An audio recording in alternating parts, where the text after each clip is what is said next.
Anyway, the Problem Solvers Caucus to me is maybe the last hope for what we can do to break the gridlock here.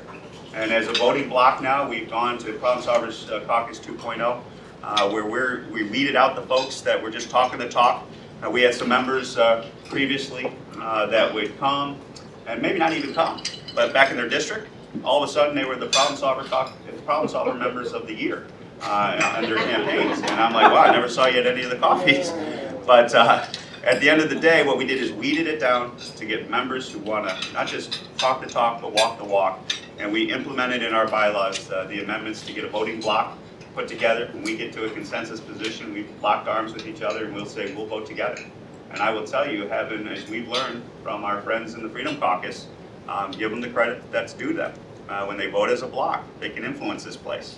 And one of the things we're trying to do is to be an antidote to that in regards to making sure we're governing for the American people, that we're not having shutdowns, we're not having debt ceiling crises, that we're advancing the American agenda when it comes to tax reform and infrastructure. So just an honor to be here with you, and it's an honor to sit here with my friend on the other side of the aisle, and I truly mean that. And without further ado, a good member of Congress, Josh Gottheimer. Thanks, man.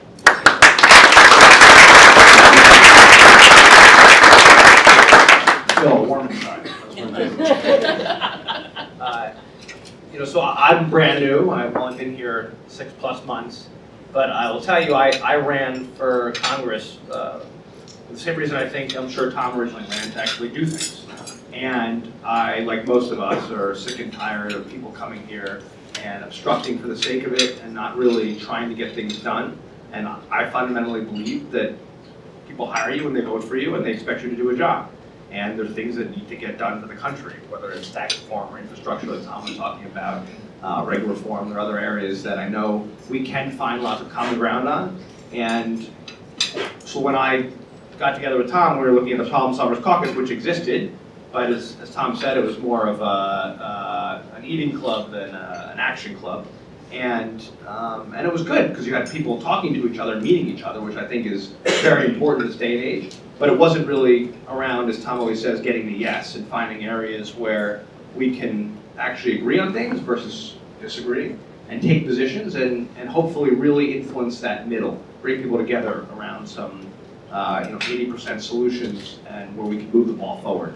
So I couldn't ask for a better partner in crime, and obviously one who's wise, who's been around and knows where some of the things are buried, but also how the processes work and where we've made mistakes before and where we can really turn differently and find progress. And yes, it's true we don't agree on everything, but I trust him, and that actually means quite a bit because it means you can have a really honest conversation. We talk way too much, I'd say. We text or talk to each other, I'd say nearly daily. On his cruise, he told me to stop calling. It's true. We were trying to get to, and yesterday, it was interesting, we were working on something yesterday. We meet in the back rail, it's where we meet up, and people see us get together in the back rail, and then we go outside and sit in the hallway, and we can't go to each other's cloakrooms for obvious reasons, although I really want to go into Oh, you're invited.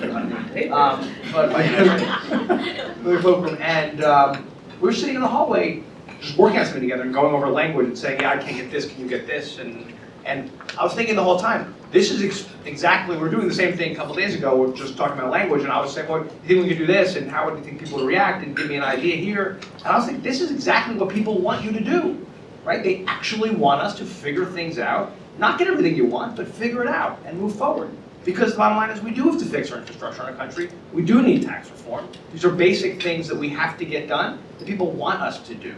And just walking away and turning your back, if you don't have a seat at the table, forget it. And this is about us making sure we have a seat at the table for the people we represent, and for that other voice that's not in the extremes of either side, because we both, I think, believe deeply that if the extremes will never get to solutions, and we really want to find places where we can come together. So it has been not just an honor to know Tom, but also we're up to 22 Democrats and 22 Republicans. People all the time say, well, can you get to 50 Democrats, 50 Republicans? I say, I'm not sure. You could if you didn't actually hold anybody accountable, right, in the group. And I think we're both not, I know Tom, several people, Tom said to me, yeah, I talked to this person today who was interested, and after the conversation, they weren't interested anymore.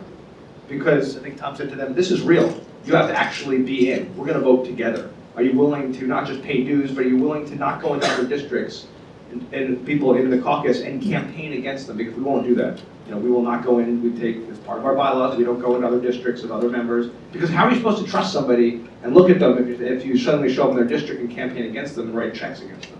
Right? No one will really trust you and want to sit at the table with you. So those are big moves. Our leadership, as you might imagine, I'm typically always thrilled.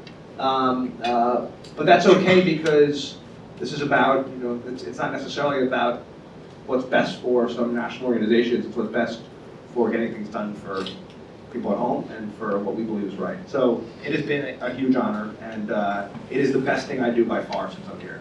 Right? It is the thing I'm most optimistic about. And I go back home and say, I know it's crazy. I know what you watch on television, and Tom occasionally watches the same station as me, and you see what's going on.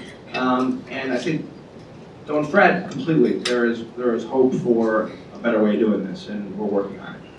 That's why I love this, and I really appreciate you having us here today. I'm very grateful. It is nice to be here. I like the yellow. I don't think the guys on the walls are progressive. So. I can't be certain. Let's go around. I'm very old. Thank you.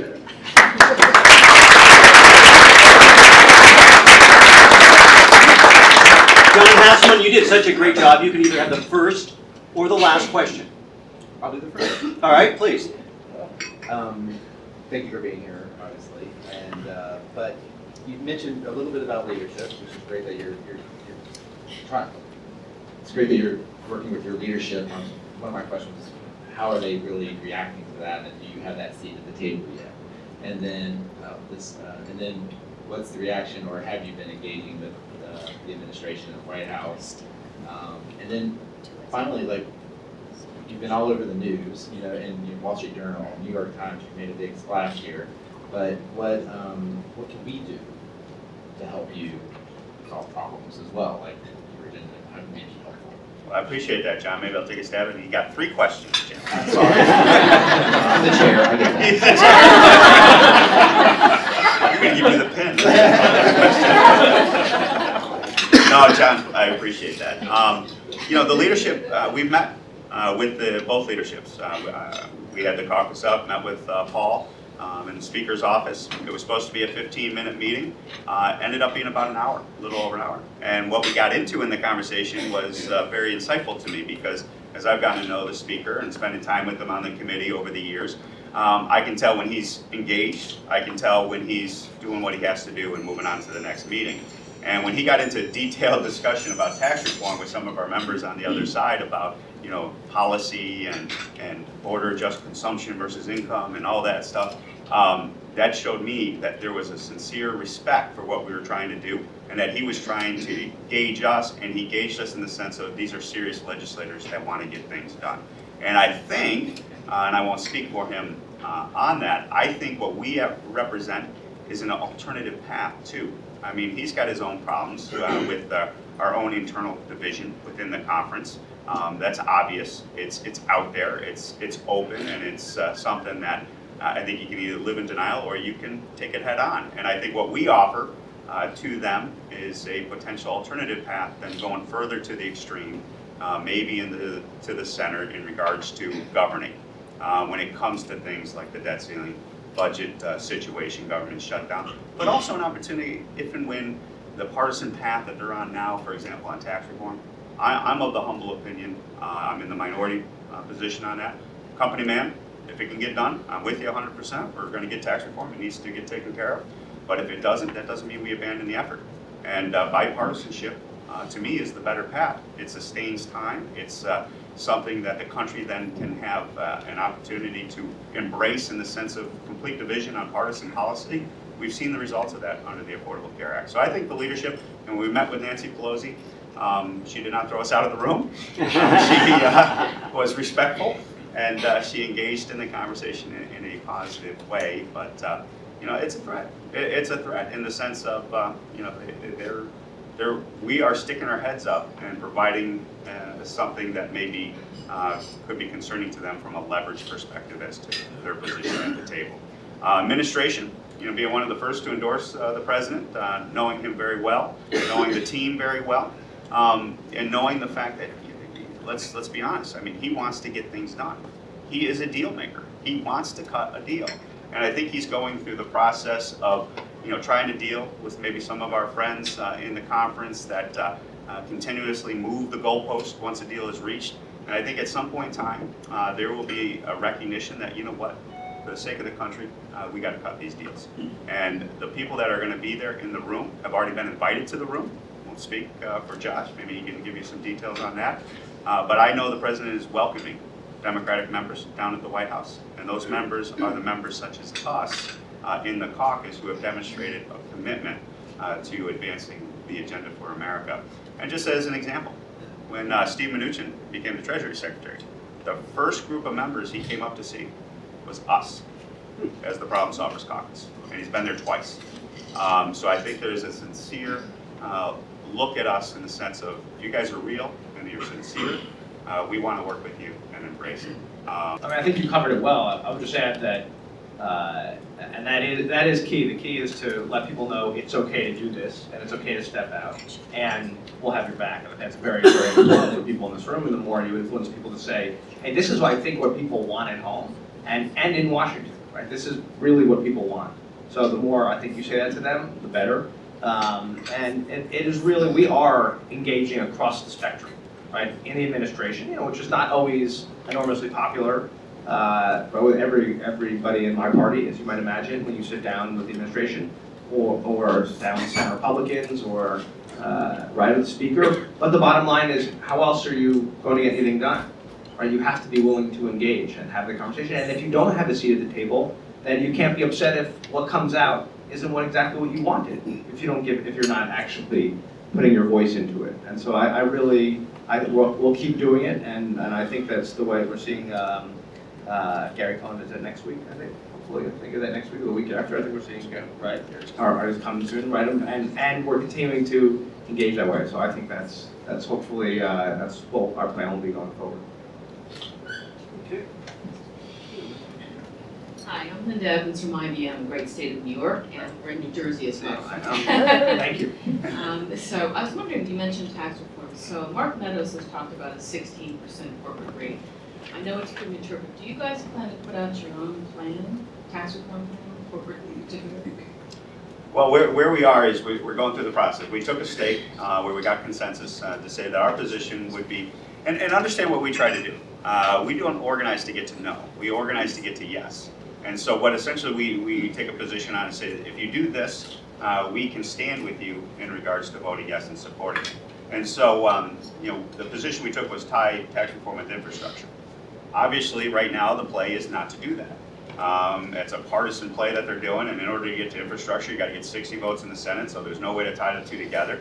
But ultimately, when a deal has to be struck, I think infrastructure is the natural sweetener to bring votes to the table. And you guys know better than me, 218 and 60 are the numbers here in order to get long-standing reform. And anything that can get us 60 or 218 votes, we're ready to do it. Will we get a detailed plan from the Problem Solvers Caucus?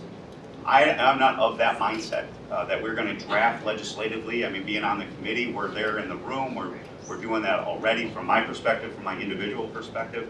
But it's not what we're trying to do. What we're trying to do is if you put this into tax reform, and also a recognition of where we stand. I mean, to say that you're going to take from the Ways and Means, this is one of the biggest issues I have with like the Freedom Caucus and those who are putting out their own plan.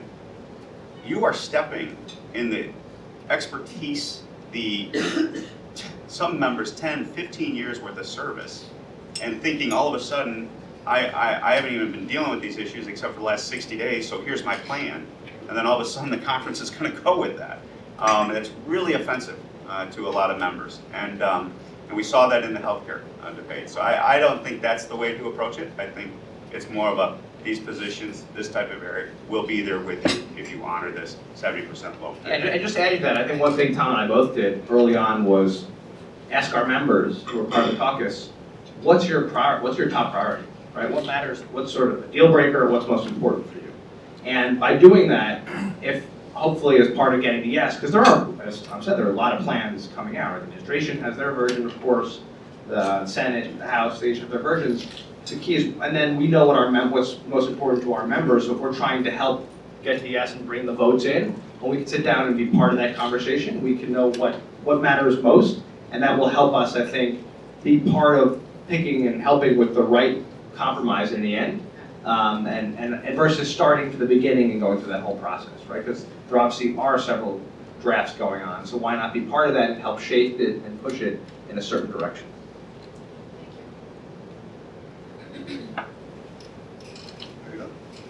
I don't mean to call on people, Jim. Yeah, no, I was just trying to. No, you're the guest. I'm always at the town halls, I'm like, okay, you go, you go. What name are you gonna call me? Okay, thank you. Youngest of 12, I've been called worse, thank you. I have a list. So assuming in short order you become an effective voting bloc, are you or your members prepared for the incredible pressure that's going to be brought to bear on you when you become the fulcrum? I think back to people like George Voinovich in the Bolton confirmation, Clark Stupak in healthcare. The pressure is extraordinary when you're the fulcrum. I will tell you, and I won't answer for Josh, but that's what I came here for. I don't mind that pressure. If I'm part of the solution and I have to bear that pressure that's coming to bear, I'm fine with that. I'm fine with also, be perfectly blunt with you, if I get done what I came here to get done, and this means it costs me this pin, I give it up in a heartbeat. This doesn't define me. I know some members it does, and they couldn't live unless they had this on their lapel. But I am more than willing to take that pressure and go forward. And I will tell you, there's more and more members silently that come up to us that are of the same way. They are tired of this gridlock, and they want to be part of that voice, to be the fulcrum, to get things done. And at the end of the day, if you're here just to get doors open for you and get driven around town, maybe you're not the right member to be here, given the nature of the problems we face as a country.